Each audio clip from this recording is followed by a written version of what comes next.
नमस्कार प्यारे दर्शकों, मैं आपका ज्योतिष मित्र आदित्य द्विवेदी। अगर आप अपनी कुंडली का परामर्श चाहते हैं, अपने प्रश्नों के उत्तर चाहते हैं, समस्याओं का समाधान चाहते हैं, खराब ग्रह दशाओं के उपाय जानना चाहते हैं, कुंडली मिलान करवाना चाहते हैं या किसी शुभ मुहूर्त के बारे में जानकारी लेना चाहते हैं, तो आप हमारे नंबर पर हमें कॉल कर सकते हैं या व्हाट्सएप मैसेज कर सकते हैं। तुला, वृश्चिक, धनु, मकर, कुंभ, मीन राशियों के लिए कारक, मारक और बाधक ग्रहों का विवरण मैं आपको देने चल रहा हूं। तुला राशि के लिए सबसे पहले बात करेंगे। देखिए, कारक ग्रह अगर अच्छा है तो आपको सुखी संपन्न कर देगा। मारक ग्रह अगर पीड़ित है, बाधक ग्रह पीड़ित है, ये दोनों ग्रह ऐसा नहीं है कि हमेशा आपको तकलीफ ही देंगे। अगर मारक और बाधक ये ग्रह पीड़ित होते हैं कुंडली में, तो पीड़ित जो खुद है वह आपको पीड़ित ही तो करेगा। जो व्यक्ति गुस्से में है, जब आप उससे बात करेंगे ना, तो वह स्वयं जल रहा है तो अपने विचार से, बोलचाल से, हाव भाव से आपको भी जला देगा। पीड़ित ग्रह है अगर मारक बाधक, तो उसकी दशा अंतरदशा पीड़ित करेगी। कारक के बारे में आप जानते हैं, लग्न, पंचम और नवम भाव का जो स्वामी होता है वो क्या होता है? कारक होता है। तो तुला लगन में लगन का स्वामी शुक्र होता है, ये आपका कारक ग्रह, पहला कारक ग्रह कौन हो गया? शुक्र। तुला लगन में धन का स्वामी मंगल होता है, पराक्रम का स्वामी गुरु होता है, सुख, साधन और वैभव का स्वामी कौन होता है? शनि होता है। अब तुला लगन के लिए शनि महाराज चौथे भाव के स्वामी होते हैं और पांचवें भाव के। जब भी कोई ग्रह एक केंद्र और एक त्रिकोण, दो का स्वामी होता है, तो वह सिर्फ कारक नहीं रह जाता, परम कारक हो जाता है। तो तुला लगन में शनि महाराज कारक ही नहीं है, बल्कि ये परम कारक है, यानी कारक से भी बढ़ करके हैं। अगर ये अच्छे पोजीशन में हो गए तो ये व्यक्ति के जीवन की तकदीर और तस्वीर दोनों बदल देंगे। तुला लगन में बृहस्पति रोगेश भी होता है, रोग भाव का स्वामी होता है। मंगल पत्नी भाव, सप्तम भाव का स्वामी होता है।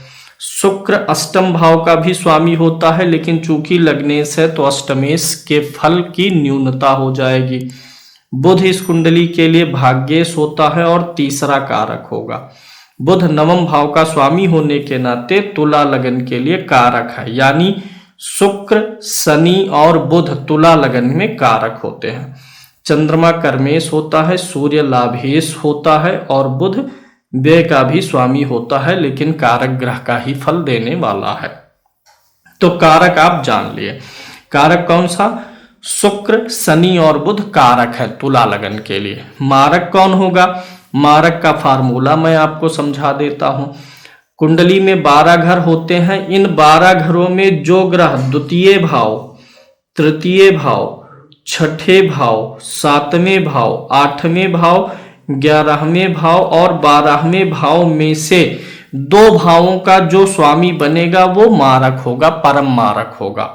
तो यहाँ पे देखेंगे 2, 3, 6, 7, 8, 11, 12 इन भावों में से मंगल 2 भावों का स्वामी है, द्वितीय भाव और सप्तम भाव का स्वामी है। तो तुला लगन के लिए जो सबसे प्रबल मारक है वो कौन सा ग्रह है? मंगल है। इसी विधि से देखिए तो गुरु भी आपको मिलेगा। और ये दोनों ग्रह जो मारक आपके होंगे, हमेशा याद रखिएगा, मारक ग्रह जो होगा वह हमेशा लगन का शत्रु ग्रह होगा। तो मंगल लगन का शत्रु है, गुरु भी शत्रु है। तो दूसरा मारक ग्रह कौन होता है? गुरु होता है। अगर कुंडली में मंगल और गुरु बिगड़ जाएंगे, चूंकि ये मालिक हैं, और अगर ये बिगड़ जाएंगे तो आपका जीवन जो है सामाजिक रूप से, आर्थिक रूप से, सामाजिक रूप से, मानसिक रूप से पीड़ित करके रख सकते हैं। बाधक की बात करते हैं। अगर किसी की चर लगन हो तो चर लगन में बाधक ग्रह कौन होता है? एकादश भाव का स्वामी या एकादश में बैठा हुआ ग्रह। अगर वह पीड़ित है तो ही बाधक होगा, अन्यथा नहीं होगा। अगर किसी कुंडली में एक ही ग्रह बाधक और कारक दोनों में आएगा तो वह बाधक नहीं होगा, सिर्फ कारक होगा। तो तुला लगन में जिनकी है वो देखें कि उनके 11वें घर में कौन सा ग्रह बैठा है। अगर वह ग्रह शुक्र, शनि और बुध के अलावा कोई भी ग्रह है तो वह बाधक है। अगर ये जो मारक ग्रह आए हैं गुरु मंगल तुला लगन में, अगर इनमें से कोई एक बैठेगा बाधक भाव में तो वो ज्यादा विध्वंसकारी हो जाएगा, क्योंकि ये दोनों ग्रह मारक भी होते हैं और बाधक भाव में बैठ के प्रबल बाधक भी हो जाएंगे। सूर्य तभी बाधक होगा क्योंकि तुला लगन में एकादश भाव का स्वामी सूर्य है। यह सूर्य तभी बाधक होगा जब नीच का होगा या 6, 8, 12 में होगा, तभी बाधक का काम करेगा। याद रखिएगा, बाधक के केस में दो चीजें होंगी। एक तो बाधक भाव में बैठा हुआ ग्रह, वो तो बाधक होगा। दूसरा, उस भाव का स्वामी भी बाधक होगा, लेकिन कब? जब वह नीच का होगा या 6, 8, 12 में होगा, तब बाधक का काम करेगा। जो ग्रह आपके मारक आ रहे हैं, अगर वही बाधक भाव में बैठते हैं तो वो ग्रह आपके लिए ज्यादा विषैले हो सकते हैं, ज्यादा खतरनाक हो सकते हैं। वृश्चिक लगन की बात करें, वृश्चिक लगन 8 नंबर की गिनती से शुरू होता है। लगन का स्वामी कौन सा ग्रह हो जाएगा? मंगल। तो वृश्चिक लगन के लिए जो पहला कारक ग्रह है वह मंगल है, मंगल लगन का ही स्वामी होता है।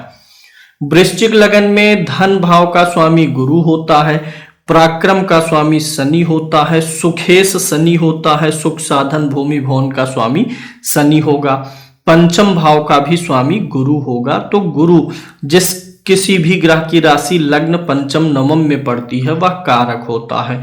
तो वृश्चिक लगन के लिए दूसरा कारक ग्रह कौन बनेगा? गुरु बनेगा। इसके साथ साथ मंगल रोगेश भी बनेगा, लेकिन चूंकि मंगल लग्नेश भी है, कोई भी ग्रह जो लग्नेश है वह 6ठे, 8वें और 12वें का भी स्वामी होगा, तो उसे आप लग्नेश की तरीके से ही ट्रीट करिएगा। 7वें भाव का स्वामी शुक्र बनेगा। 8वें भाव का स्वामी कौन बनता है? बुध बनता है। यानी जो अपयश है, पतन है, इन सबको देने वाला बुध बनेगा। भाग्य भाव का स्वामी चंद्रमा बनता है, 4 नंबर आता है। यानी ये नवम भाव में चंद्रमा की राशि होने के नाते वृश्चिक लग्न के लिए चंद्रमा तीसरा कारक बनता है। मंगल एक कारक बनेगा, एक गुरु बनेगा और एक चंद्रमा बनेगा। वृश्चिक लगन के लिए सूर्य भी शुभ होता है, 5 नंबर की गिनती दशम में पड़ती है, तो आप ये इसको सूर्य को भी एक कारक की ही तरीके से ट्रीट कर सकते हैं। हालांकि नियम के अनुसार कारक नहीं है, लेकिन चूंकि लगन का परम मित्र होता है, पंचम का मित्र होता है और नवम का भी मित्र होता है, जो 3 कारक ग्रह है इनका ये परम मित्र है, इसलिए सूर्य भी बहुत अच्छा फल देता है। एकादश भाव का स्वामी बुध होता है और द्वादश भाव का स्वामी शुक्र होता है। तो वृश्चिक लगन के लिए मंगल, गुरु और चंद्रमा कारक हो गए। अब यहाँ पे मारक निकालने के लिए इसी सूत्र पे चलिए। कौन सा ग्रह इन भावों में से 2 भावों का स्वामी है? एक तो शुक्र है, द्वितीय भाव का स्वामी देखिए शुक्र है और 12वें भाव का स्वामी शुक्र है। तो वृश्चिक लगन के लिए शुक्र परम मारक होता है। जैसे शुक्र के लगन में शुक्र का लगन था तो मंगल प्रबल मारक हुआ, तो ऐसे मंगल के लगन में शुक्र प्रबल मारक हो जाएगा और दोनों में शत्रुता भी है। दूसरा मारक बुध होगा, क्योंकि बुध यहाँ तीसरे भाव और एकादश भाव, तीसरे नहीं 8वें भाव और एकादश भाव का स्वामी होता है। तो बुध भी प्रबल मारक की कैटेगरी में आता है। शुक्र और बुध प्रबल मारक हो गए। अब यहाँ पे बाधक कौन होगा? चर लगन में एकादश भाव, स्थिर लगन में नवम भाव। तो वृश्चिक स्थिर लगन है तो नवम भाव में बैठा हुआ ग्रह बाधक का काम करेगा। अगर शुक्र और बुध ही में से कोई एक या दोनों जो मारक हैं वृश्चिक लगन के लिए, अगर वही बाधक भाव में बैठ जाएंगे तो ये दोनों ग्रह वृश्चिक लगन के लिए कुछ ज्यादा ही अशुभकारी हो जाएंगे। अन्यथा वृश्चिक लगन में, जैसे यहाँ पर वृश्चिक में चंद्रमा की राशि है, चंद्रमा स्वामी है, वृश्चिक लगन में चंद्रमा कभी बाधक नहीं होगा, क्योंकि ये कारक भी होता है एक नियम के अनुसार। जो ग्रह कारक होगा वह मारक और बाधक के बंधन से मुक्त हो जाएगा।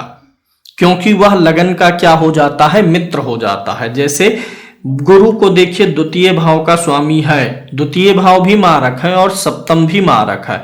द्वितीय का स्वामी जो गुरु है ना, वह लगन का मित्र है। सप्तम का स्वामी जो शुक्र है, वह लगन का मित्र नहीं है। यानी मारक और बाधक हमेशा वही ग्रह बनेंगे जो लगन के शत्रु होंगे। अन्यथा जिन ग्रहों की दो राशियां होती हैं उनमें उनके अच्छे भाव वाली राशि को ही काउंट करिए जो लगन की मित्र होती हैं। तो यहां पर बाधक भी आपने जान लिया। अब आ जाते हैं धनु लगन के लिए। धनु लगन की कुंडली कहां से शुरू होती है, जिनके लग्न में पहले घर में 9 नंबर की गिनती हो। लगन में गुरु की राशि है तो पहला कारक ग्रह कौन सा होता है, गुरु। गुरु सिर्फ कारक नहीं होता है बल्कि परम कारक होता है। कैसे, क्योंकि गुरु की एक राशि लगन में यानी त्रिकोण में पड़ती है और दूसरी राशि केंद्र में पड़ती है।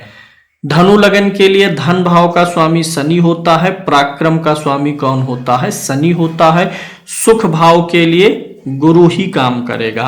अब लगन में गुरु की राशि होने से गुरु त्रिकोण का स्वामी है, चतुर्थ में का भी स्वामी है तो केंद्र का है। तो गुरु केंद्र और त्रिकोण दोनों का स्वामी होने के नाते परम योग कारक होता है। वृश्चिक लगन में यह चीज नहीं मिल पाती है, कोई भी ग्रह एक केंद्र और एक त्रिकोण का स्वामी नहीं बन पाता है।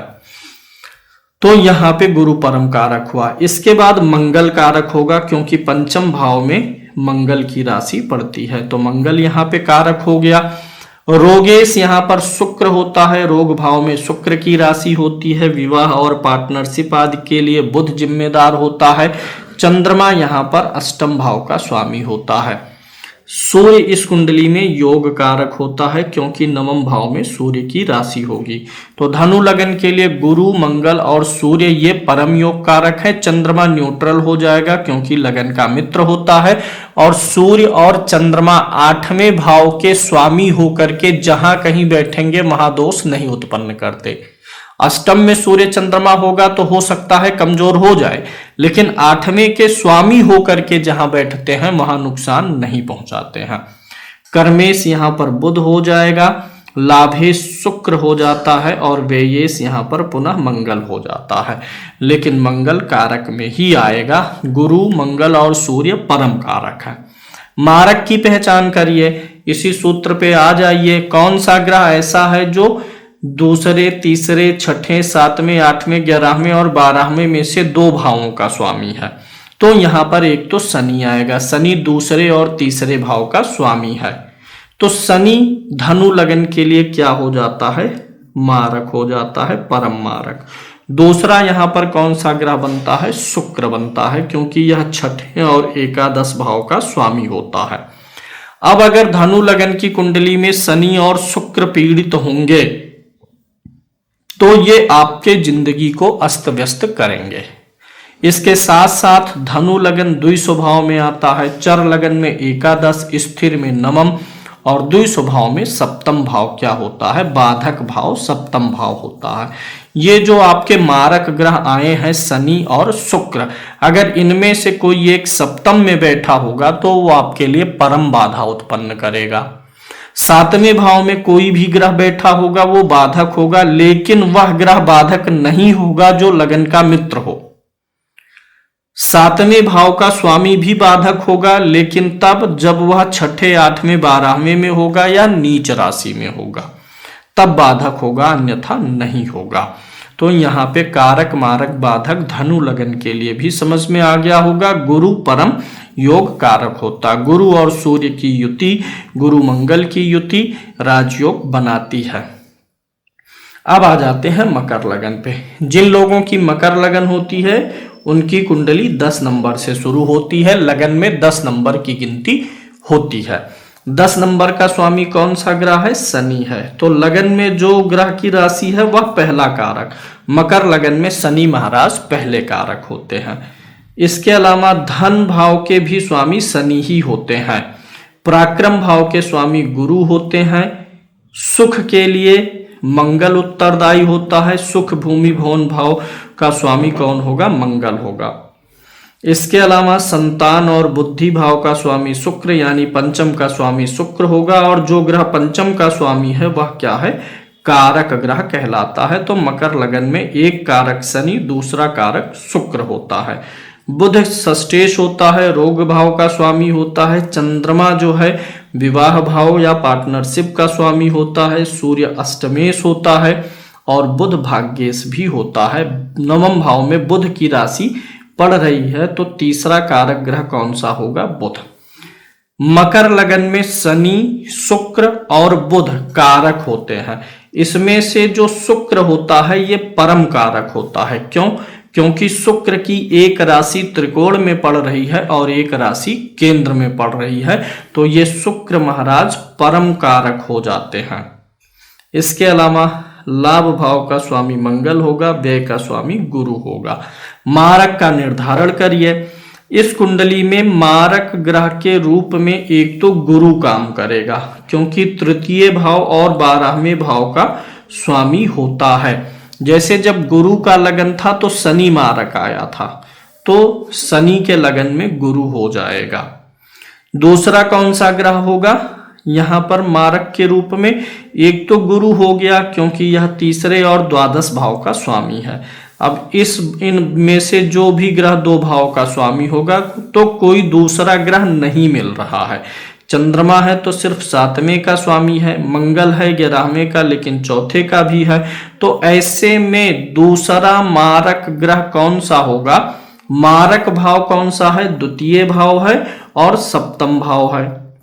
द्वितीय भाव का स्वामी स्वयं शनि है, जो कि लग्नेश है, इसलिए शत्रुता का सिद्धांत लागू नहीं होगा। चंद्रमा 7वें का स्वामी है और लगन का मित्र भी नहीं है, तो दूसरा मारक यहां पर चंद्रमा हो जाएगा। अब ये चर लगन है, तो चर लगन के लिए यानी मकर लगन के लिए 11वें भाव में जो ग्रह बैठा होगा वो क्या होगा? बाधक होगा। लेकिन अगर शनि, शुक्र और बुध में से कोई बैठा है तो वो बाधक नहीं होगा, क्योंकि ये 3 ग्रह क्या हो गए हैं? कारक हो गए हैं।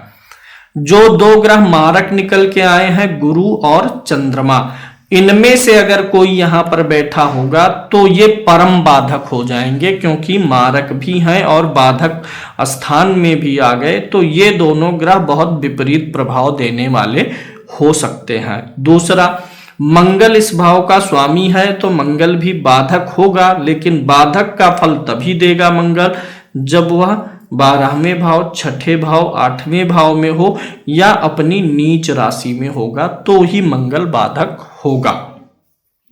कुंभ लगन की कुंडली उनकी होती है जिनकी कुंडली के पहले घर में 11 नंबर लिखा होता है। तो अगर लगन में 11 है, लगन में जिस ग्रह की राशि है, पहला कारक तो वही है। शनि महाराज कुंभ लगन के लिए पहले कारक हो गए। कुंभ लगन के लिए धन भाव के स्वामी बृहस्पति होते हैं, पराक्रम का स्वामी मंगल होता है, सुख भाव का स्वामी शुक्र होता है, संतान भाव का स्वामी बुध होगा, पंचम भाव का स्वामी बुध। जो भी ग्रह पंचम भाव का स्वामी है वह क्या होगा? कारक होगा। तो पहला कारक शनि, दूसरा कारक बुध। यहाँ पे रोगेश चंद्रमा होता है। सप्तम भाव का स्वामी सूर्य होता है, विवाह का, पार्टनरशिप आदि का, व्यापार का। अष्टम भाव का स्वामी बुध होता है। नवम भाव का स्वामी यहाँ पर शुक्र होने वाला है। अब शुक्र भी यहाँ पर कारक हो जाएगा, क्योंकि नवम भाव, लग्न पंचम नवम का जो स्वामी होता है वह कारक होता है। कुंभ लगन में क्या है? जब देखिए तुला लगन हुआ था, शुक्र का जो लगन था, तो उसमें कौन परम कारक हुआ? शनि। अगर शुक्र के लगन में शनि परम कारक हो रहा है तो शनि के लगन में शुक्र अपना कर्ज चुकाएगा। शुक्र क्या कर रहा है? एक केंद्र का स्वामी है और एक त्रिकोण का स्वामी है, इसलिए कुंभ लगन में शुक्र परम कारक हो जाएगा। शनि कारक, बुध कारक, शुक्र कारक प्लस कारक यानी परम कारक।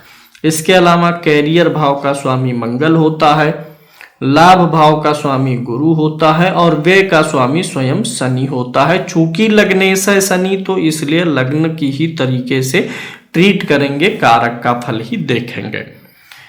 मारक के लिए निर्धारित करिए कौन से 2 ग्रह मारक होंगे। एक तो गुरु हो जाएगा, क्योंकि गुरु द्वितीय और एकादश भाव का स्वामी बन रहा है तो गुरु मारक हो गया। अगर गुरु ग्रह कुंभ लगन में पीड़ित होगा तो जिंदगी को परेशान करके रखेगा हर क्षेत्र में। दूसरा मारक कौन सा बनेगा? मारक भाव कौन सा होता है? सप्तम, क्योंकि अब इस नियम से कोई दूसरा ग्रह 2 भावों का स्वामी नहीं बनेगा। मंगल तीसरे का है लेकिन दशम का भी है। दूसरा, तीसरा, छठा, 7वां, 8वां, 11वां, 12वां इन भावों का स्वामी बनना चाहिए।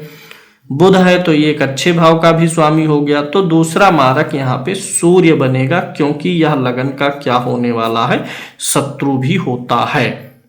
तो कुंभ लगन में गुरु और सूर्य मारक होते हैं, गुरु परम मारक होता है। कुंभ लगन क्या है? स्थिर लगन है। स्थिर लगन में नवम भाव बाधक भाव होता है। अब कुंभ लगन में अगर नवम भाव में गुरु या सूर्य में से कोई बैठेगा तो मारक तो ये ऑलरेडी है, बाधक भाव में भी बैठेंगे तो यानी सबसे ज्यादा तकलीफ देंगे। दूसरी बात, अगर शनि, बुध या शुक्र में से कोई नवम भाव में है तो वो बाधक नहीं हो सकता है, क्योंकि वो कारक है। अगली चीज, मंगल यहां पर बैठ जाए, सूर्य बैठ जाए, चंद्रमा बैठ जाए, जो लगन का मित्र नहीं है तो वो ग्रह बाधक के रूप में ज्यादा फल देने वाले हो जाएंगे। मीन लगन के लिए बात करते हैं। मीन लगन की कुंडली उनकी होती है जिनके लगन में यानी पहले घर में 12 नंबर की राशि उदित होती है। तो 12 नंबर का स्वामी गुरु है, यानी मीन लगन के लिए पहले कारक गुरु हो जाते हैं। गुरु ही परम कारक भी होगा, अभी आगे पता चलेगा। मीन लगन के लिए धन का स्वामी मंगल होता है, पराक्रम का स्वामी शुक्र होता है। जैसे शुक्र के लगन में गुरु पराक्रम का हुआ, ऐसे शुक्र के लगन में गुरु पराक्रम हुआ तो गुरु के लगन में शुक्र आ जाता है। तो यहां पर सुख भाव का स्वामी बुध होने वाला है। संतान, बुद्धि, विवेक का चंद्रमा होगा। पंचम भाव में चंद्रमा की राशि है तो इसलिए चंद्रमा भी क्या हो जाएंगे? कारक हो जाएंगे, चंद्र कारक होते हैं। सूर्य यहाँ पर रोगेश होता है और बुध यहाँ पे सप्तम भाव, मारक भाव, पत्नी भाव, व्यापार भाव का स्वामी है। इसके अलावा शुक्र अष्टमेश भी होता है। मंगल भाग्य भाव का स्वामी होगा। नवम भाव में मंगल की राशि है, इसलिए तीसरा जो कारक ग्रह बनेगा वह कौन सा बनेगा? मंगल बनेगा। गुरु स्वयं कर्मेश ही होता है। यह दशम भाव क्या होता है? केंद्र। और लगन क्या होता है? त्रिकोण। तो गुरु एक केंद्र का और एक त्रिकोण का स्वामी बन रहा है, इसलिए गुरु यहां पर परम कारक हो जाएगा। सबसे ज्यादा दोष केंद्राधिपति का किसको लगने वाला है? बुध को, क्योंकि दोनों केंद्रों का ही ये स्वामी हो गया। लग्न में तो त्रिकोण का भी फल है। लाभ भाव के स्वामी कौन से ग्रह होंगे? शनि महाराज। और व्यय भाव के स्वामी कौन से ग्रह होंगे? शनि महाराज होंगे। अब यहाँ पे गुरु परम कारक, मंगल कारक, चंद्रमा कारक, मंगल कारक। मारक की बात करिए तो यहाँ पे पहला मारक शुक्र होगा, क्योंकि यह द्वितीय भाव और अष्टम भाव का स्वामी है। इनमें से जो भाव मैंने यहाँ लिखे, इनमें से 2 भावों का स्वामी हो गया तो शुक्र यहाँ पर प्रबल मारक होने वाला है, लगन का शत्रु भी है। दूसरा जो मारक होगा यहाँ पर कौन सा होगा? परम मारक शनि होगा। बुध भी मारक होगा, लेकिन शुक्र और शनि की अपेक्षा कम होने वाला है, क्योंकि बुध और गुरु में प्रबल शत्रुता भी नहीं है। और बुध जो है यहाँ पर चौथे का भी स्वामी है, यानी सिर्फ इस सूत्र से एक भाव का स्वामी निकला है। मीन लगन जो होती है ये 2 स्वभाव की लगन होती है, इसलिए जो बाधक स्थान बनेगा सप्तम भाव ही बनेगा। अब अगर जो 2 मारक ग्रह निकल के आए हैं शुक्र और शनि, अगर इनमें से कोई एक सप्तम में होगा तो वह ग्रह मीन लगन के लिए ज्यादा गड़बड़ है। दूसरा, सप्तम भाव में कोई भी ग्रह बैठा हो जो कारक ना हो, गुरु, चंद्रमा और मंगल को छोड़ के मीन लगन में सप्तम में जो भी बैठेगा वो बाधक होगा। शनि और शुक्र में से कोई एक होगा तो परम बाधक, परम मारक भी हो जाएगा। इस चीज का ख्याल रखना है। 7वें भाव का स्वामी बुध है, यह बाधक का काम करेगा जब वह 6ठे, 8वें या 12वें में हो या नीच राशि में लगन में ही आकर के बुध बैठेगा तो बाधक का काम करेगा। तो ये इन लग्नों के लिए कारक, मारक और बाधक का विवरण मैंने आपको समझा दिया है। मीन लगन में मंगल मारक की तरीके से ट्रीट नहीं करेगा। क्यों? क्योंकि मंगल की एक राशि अच्छे भाव में है, एक राशि से मारक है। तो अब डिसीजन कैसे होगा? एक जगह से अच्छा, एक जगह से मारक, तो डिसीजन होगा लग्न के मित्रता और शत्रुता के अनुसार। मंगल लगन का परम मित्र है, इसलिए मित्र है तो अच्छा फल देगा। ऐसे ही सभी लग्नों के लिए आप डिसाइड कर सकते हैं।